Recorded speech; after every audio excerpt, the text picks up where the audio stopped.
पिछले वीडियो में हमने लॉर्ड हार्डिंग तक किया था। आज के वीडियो में हम लॉर्ड डलहौजी के बारे में करेंगे। लॉर्ड डलहौजी 1848 में ये गवर्नर जनरल बन के आया भारत का और 1856 तक इसका कार्यकाल रहा।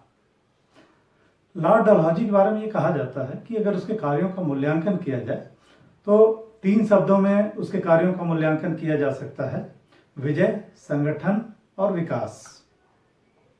तो हम देखेंगे कि लॉर्ड डलहौजी ने भारत में कौन सी विजयें की और कौन से सुधार किए। तो लॉर्ड डलहौजी के बारे में ये कहा जाता है और कहा क्या जाता है, लॉर्ड डलहौजी ने सबसे ज़्यादा विस्तार किया भी भारत में। तो ये कहा जाता है कि डायरेक्टरों की आज्ञा के खिलाफ एक तरीके से डायरेक्टरों ने ये कहा था कि कंपनी कोई नया युद्ध न लड़े, लेकिन इसने डायरेक्टरों की आज्ञा के खिलाफ भारत में सबसे ज़्यादा अंग्रेजी सरकार का विस्तार किया। तो अंग्रेजी साम्राज्य का सर्वाधिक विस्तार किया और पूरे भारतीय मैप को अंग्रेजी रंग में रंग दिया इसने। दूसरी चीज़ कि इसके समय जो विस्तार हुआ, तो पहले इसके समय जो विस्तार हुआ इसको हम देखेंगे तो 2 तरीके से इसने विस्तार किया भारत में। एक तो इसने विजयों द्वारा विस्तार किया और दूसरा डॉक्ट्रिन ऑफ लैप्स द्वारा किया, राज्य हड़प नीति द्वारा किया। क्योंकि डायरेक्टरों का ये कहना था कि कंपनी कोई अनायास के युद्ध न लड़े भारत में, क्योंकि युद्धों में बहुत ज़्यादा पैसा खर्च होता था। तो डलहौजी के समय के विस्तार में एक चीज़ दिखाई देती है कि विस्तार तो बहुत बड़े क्षेत्र में हुआ, लेकिन उसमें पैसा नहीं खर्च किया गया, प्रत्यक्ष युद्ध नहीं लड़ा गया। अब इसने जो विस्तार किया, एक तो विजयों द्वारा और दूसरा डॉक्ट्रिन ऑफ लैप्स द्वारा। विजयों द्वारा जो इसने विस्तार किया, इसी के समय 1848 में द्वितीय आंग्ल सिख युद्ध हुआ। द्वितीय आंग्ल सिख युद्ध में पहले तो गवर्नर जनरल हार्डिंग थे, तो हार्डिंग ने ह्यू गफ को लगाया था और ह्यू गफ के समय जो चिलियांवाला का युद्ध हुआ उसमें ये अनिर्णित रहा युद्ध और इसमें अंग्रेजी सेना का बड़ा नुकसान भी हुआ था। लेकिन जब डलहौजी 1848 में गवर्नर जनरल बन के आया तो इसने ह्यू गफ को हटाया और चार्ल्स नेपियर को सेनापति बनाया। और चार्ल्स नेपियर ने एक युद्ध हुआ, गुजरात का युद्ध, जिसको तोपों का युद्ध भी कहा जाता है, और गुजरात के युद्ध में सिख पराजित हो गए और इस तरीके से डलहौजी के समय 1849 में पंजाब का विलय कर लिया गया। दिलीप सिंह को इंग्लैंड भेज दिया गया पढ़ने के लिए। तो डलहौजी के समय एक तो पंजाब का विलय किया गया, दूसरा डलहौजी के समय सिक्किम के कुछ क्षेत्रों पर अधिकार कर लिया 1850 में डलहौजी ने। इसके अलावा डलहौजी के समय प्रत्यक्ष आक्रमण करके जो विस्तार किया गया उसमें पीगू पे आक्रमण किया गया। तो पीगू या बर्मा पे आक्रमण किया गया इसके समय। तो 1852 में डलहौजी ने लोअर बर्मा पे अटैक किया। बर्मा पे जो आक्रमण का कारण था, बर्मा में सागौन के बहुत बड़े बड़े जंगल थे, तो इन सागौन की लकड़ियों पर ब्रिटिश सरकार मतलब जो कंपनी की निगाह लगी हुई थी, तो ये बहाना ढूंढ रहे थे कि किस तरीके से आक्रमण किया जाए। इसी समय जो बर्मी अधिकारी थे, बर्मी अधिकारियों ने कुछ अंग्रेज व्यापारियों के साथ दुर्व्यवहार किया और अंग्रेज व्यापारी के साथ दुर्व्यवहार किया तो इन्होंने शिकायत की डलहौजी से। अब डलहौजी को मौका मिल गया और डलहौजी ने 1852 में लैम्बर्ट को भेजा, फॉक्स नामक जहाज से भेजा था और लैम्बर्ट पहुंचा और इसने लोअर बर्मा पर अधिकार कर लिया। तो इस तरीके से 1852 में लोअर बर्मा को मिला लिया गया। तो ये तो जो प्रत्यक्ष युद्ध द्वारा जो विस्तार किया गया। इसके अलावा लॉर्ड डलहौजी के समय डॉक्ट्रिन ऑफ लैप्स द्वारा, राज्य हड़प नीति द्वारा, या इसको व्यक्तिगत सिद्धांत भी कहते हैं, इसके द्वारा भी बहुत सारे राज्यों को ब्रिटिश राज्य में मिला लिया गया। इसमें यह था कि डलहौजी का ये कहना था कि जो उसके अधीनस्थ राज्य हैं, जहां उनका प्रत्यक्ष नियंत्रण है, तो उन राजाओं को गोद लेने का अधिकार नहीं है। अब एक तरीके से देखा जाए तो इस समय अधिकतर जो भारत में राजा हैं उनके कोई पुत्र नहीं। अधिकतर राजाओं ने गोद लिए हुए पुत्र थे अधिकतर राजाओं के। तो डलहौजी को मौका मिल गया। तो राज्य हड़प नीति द्वारा जिन राजाओं ने गोद लिए थे पुत्रों को, तो उनको अवैध माना गया और उनके राज्यों को ब्रिटिश राज्य में मिला लिया गया। तो राज्य हड़प नीति द्वारा, और एक चीज और हम देखेंगे कि इससे पहले जो वेलेजली ने सहायक संधि प्रणाली शुरू की थी, तो सहायक संधि प्रणाली में लगभग ब्रिटिश सेना ही राजाओं को संरक्षण दे रही थी। तो एक तरीके से उसकी जो सहायक संधि प्रणाली है वेलेजली की, उसका चरम दिखाई देता है हमको डलहौजी की राज्य हड़प नीति में। तो डलहौजी कुछ करना नहीं पड़ा यहाँ पे। अब जो राज्य मिलाए गए उसमें सबसे पहला राज्य था 1848 में सतारा। सतारा को मिला लिया गया। सतारा के बाद हम देखेंगे संभलपुर, जैतपुर, फिर बघाट, झांसी, उदयपुर, नागपुर, करौली, इन सारों को मिला लिया गया डॉक्ट्रिन ऑफ लैप्स के द्वारा। हालांकि करौली राज्य जो था, करौली राज्य ये डायरेक्टरों की आज्ञा से इसको बाद में लौटाना पड़ा था, तो करौली राज्य को लौटा दिया गया। इसके अलावा बाद में कैनिंग के समय बघाट को भी लौटा दिया गया था, तो ये राज्य लौटा भी दिए गए थे। फिर 1856 में अवध का विलय कर लिया गया। हालांकि अवध का विलय जो है वो डॉक्ट्रिन ऑफ लैप्स द्वारा नहीं हुआ था। अवध का विलय जो किया गया उस पर कुशासन का आरोप लगाकर डलहौजी के समय अवध का विलय किया गया। अवध का जो रेजिडेंट था आउटरम, तो आउटरम ने ही सरकारी रिपोर्ट तैयार करके भेजी थी इस तरीके की कि यहाँ पे कुशासन हो गया है, अराजकता है। हालांकि जो यहाँ पे कुशासन का आरोप इसलिए लगाया गया क्योंकि वाजिद अली शाह जो यहाँ के नवाब थे, उनके एक पुत्र था ब्रिजेश कादर, तो यहाँ पे डॉक्ट्रिन ऑफ लैप्स का प्रयोग नहीं कर सकते थे। हालांकि वाजिद अली शाह ने ये कहा भी कंपनी से कि कंपनी को जब जब जरूरतें हुई, पैसे की हुई, चाहे किसी भी चीज़ की, तो वाजिद अली शाह ने कंपनी की सहायता की थी हमेशा से। और वाजिद अली शाह ने यह भी कहा कि भाई जो प्रशासन देखने का कार्य है अवध का, वो तो रेजिडेंट का कार्य था, अंग्रेज रेजिडेंट का। वाजिद अली शाह तो कथक करते थे दिन भर, तो उन्होंने ये कहा कि जो रेजिडेंट है उसकी गलती है, अगर अराजकता फैली है तो रेजिडेंट को बदलना चाहिए। तो वाजिद अली शाह को तो 100% परफॉर्मेंस है कथक में। तो यहाँ पे लेकिन अंग्रेजों को, चूंकि अवध बहुत बड़ा राज्य था, तो अवध को पहले से ही निगाह लगी हुई थी, तो डलहौजी अवध को छोड़ना नहीं चाहता था।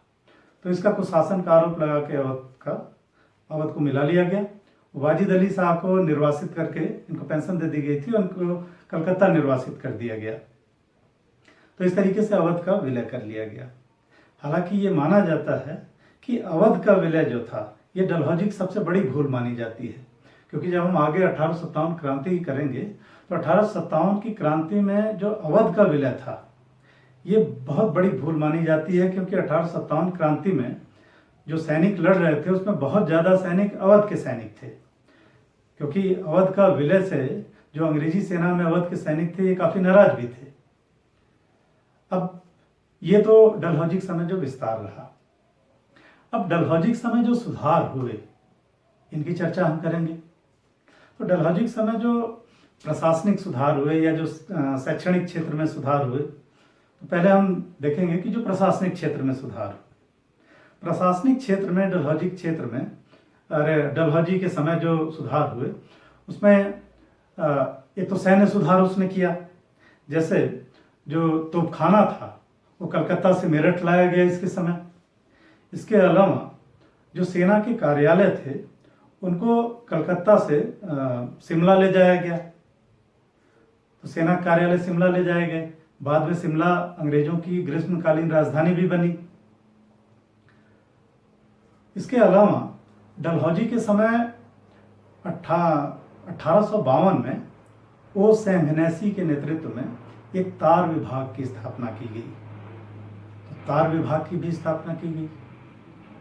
फिर 1853 में इसी के समय पहली रेलवे लाइन बिछाई गई। पहली जो रेलवे लाइन बिछाई गई 34 किलोमीटर लंबी ये रेलवे लाइन थी, और ये कलकत्ता बम्बई से ठाणे तक बिछाई गई। फिर इसके बाद 1854 में जो दूसरी रेलवे लाइन बिछाई गई ये कलकत्ता से रानीगंज तक बिछाई गई। हालांकि जो रेलवे का विकास किया गया भारत में तो शुरुआत में जो रेलवे का विकास था उसके पीछे उद्देश्य यही था कि जो माल है, माल को बंदरगाहों तक पहुंचाया जा सके और उसका ताकि वितरण हो सके। तो एक तरीके से रेलवे का जो विकास हुआ था और तैयार माल को बंदरगाहों से भारत के आंतरिक क्षेत्रों में पहुंचाया जा सके। तो रेलवे का विकास जो हुआ था वो एक तरीके से व्यापारिक उद्देश्य था इसके पीछे। तो ये रेलवे का विकास हुआ। इसके अलावा डलहौजी के समय पोस्टल एक्ट भी आया 1854 में और डाक टिकटों की शुरुआत हुई कि अब जो पत्र भेजे जाएंगे उस पर डाक टिकट लगाना होगा और 2 पैसे में जो डाक टिकट लगा के कहीं भी पत्र भारत में भेजा जा सकता है। इसके अलावा डलहौजी के समय सार्वजनिक लोक निर्माण विभाग की भी स्थापना हुई, PWD। तो सार्वजनिक लोक निर्माण विभाग की स्थापना हुई, गंगा नहर बन के तैयार हुई। तो ये सारे जो प्रशासनिक सुधार हुए डलहौजी के समय। डलहौजी के समय जो शैक्षणिक क्षेत्र में जो सुधार हुए, शिक्षा क्षेत्र में भी काफी सुधार हुआ इसके समय। डलहौजी के समय ही 1854 में वुड डिस्पैच आया। वुड डिस्पैच, इसको भारतीय शिक्षा का मैग्ना कार्टा कहा जाता है क्योंकि इसमें पहली बार भारतीय शिक्षा के लिए एक विस्तृत खाका खींचा गया था। हालांकि माध्यमिक से लेकर विश्वविद्यालयी शिक्षा तक पे ज्यादा जोर दिया गया था इसमें। तो एक विस्तृत खाका खींचा गया वो डिस्पैच में भारतीय शिक्षा के विकास के लिए। इसमें स्त्री शिक्षा की भी बात की गई थी, लोक शिक्षा विभागों की स्थापना की बात की गई थी। वो डिस्पैच में अध्यापक प्रशिक्षण शालाओं की बात की गई थी और वो डिस्पैच में यह भी कहा गया था कि जो लंदन विश्वविद्यालय है तो लंदन विश्वविद्यालय के आधार पर भारत में भी विश्वविद्यालयों की स्थापना की जाए। तो बाद में हम देखेंगे कि बाद में जो बम्बई, कलकत्ता और मद्रास में तीनों जो विश्वविद्यालय स्थापित हुए तो ये वुड डिस्पैच में ही सिफारिश की गई थी इसकी। इसके अलावा वुड डिस्पैच में ये भी था कि जो जिले हैं तो जिलों में एंग्लो वर्नाक्यूलर स्कूल खोले जाएंगे। इसके अलावा डलहौजी ने इससे पहले ही कहा था कि जो स्थानीय स्तर पर जो प्राथमिक शिक्षा हो वो स्थानीय भाषाओं में दी जाए। तो जिलों में एंग्लो वर्नाक्यूलर स्कूलों की बात की गई। तो ये वुड डिस्पैच था। इसके अलावा डलहौजी जो ईश्वरचंद विद्यासागर थे, इनके जो महिला विद्यालय थे इनसे भी डलहौजी जुड़े हुए थे। इसके अलावा डलहौजी के समय एक अंग्रेज थे JED बेथून ने 1849 में बालिका विद्यालय की स्थापना की और फिर इसके साथ बहुत सारे बालिका विद्यालय जुड़े हुए थे। तो इनसे भी डलहौजी जुड़ा हुआ था। तो ये शैक्षणिक क्षेत्र में जो डलहौजी के कार्य रहे। डलहौजी के समय ही 1853 का चार्टर एक्ट आया और 1853 का जो चार्टर एक्ट आया इसमें एक तो ये किया गया कि हर बार जो चार्टर एक्ट आते थे उनमें कंपनी की उम्र 20 साल बढ़ा दी जाती थी। लेकिन पहली बार 1853 का जो चार्टर एक्ट आया इसमें कंपनी की उम्र बढ़ाई नहीं गई और ये कह दिया गया कि अब ब्रिटिश संसद जब चाहेगी कंपनी को समाप्त कर देगी। तो एक तरीके से ब्रिटिश संसद ने ये इशारा कर दिया था कि भविष्य में अब कंपनी नहीं रहने वाली है। दूसरी चीज इसमें जो सबसे महत्वपूर्ण बात कही गई वो ये कहा गया कि जो सिविल सर्विसेज की परीक्षाएं हैं, जो ICS की परीक्षा है वो खुली प्रतियोगी परीक्षाओं द्वारा होगी, यानी अब कंपटीशन द्वारा ICS की परीक्षा होगी। तो ये 1853 का जो चार्टर एक्ट है। इसके अलावा जो सामाजिक सुधार के क्षेत्र में डलहौजी के कार्य रहे, डलहौजी के समय ही आप देखें कि ईश्वरचंद विद्यासागर जो थे इन्होंने एक तो महिला शिक्षा पर बहुत ज्यादा जोर दिया। दूसरी चीज की ये विधवा विवाह के बहुत बड़े समर्थक थे। विधवा विवाह के लिए इन्होंने आंदोलन चला रखा था। तो ईश्वरचंद विद्यासागर के साथ मिलके डलहौजी ने एक प्रस्ताव तैयार करवाया 1856 में, विडो रिमैरेज एक्ट जो आया बाद में। तो जो विडो रिमैरेज एक्ट कैनिंग के समय पास हुआ था ये, लेकिन इसका प्रस्ताव जो तैयार हुआ था, पूरा खाका तैयार हुआ था, वो लॉर्ड डलहौजी के समय ही इसका खाका तैयार हुआ था। हालांकि ये पास बाद में हुआ, कैनिंग के समय हुआ।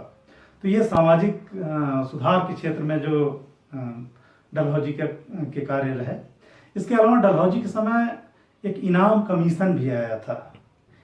इनाम कमीशन ये आया था उन जागीरों के लिए जिनके बहुत सारी जागीरें जो जागीरदारों को प्राप्त थी, उस पर जागीरदार टैक्स नहीं देते थे। तो ऐसी जागीरों की जांच के लिए और उनकी जब्ती के लिए ये इनाम कमीशन आया था। तो ये है लॉर्ड डलहौजी। लॉर्ड डलहौजी 1856 तक इनका कार्यकाल रहा। 1856 में ये वापस चला गया और इसके बाद अगले गवर्नर कैनिंग आए।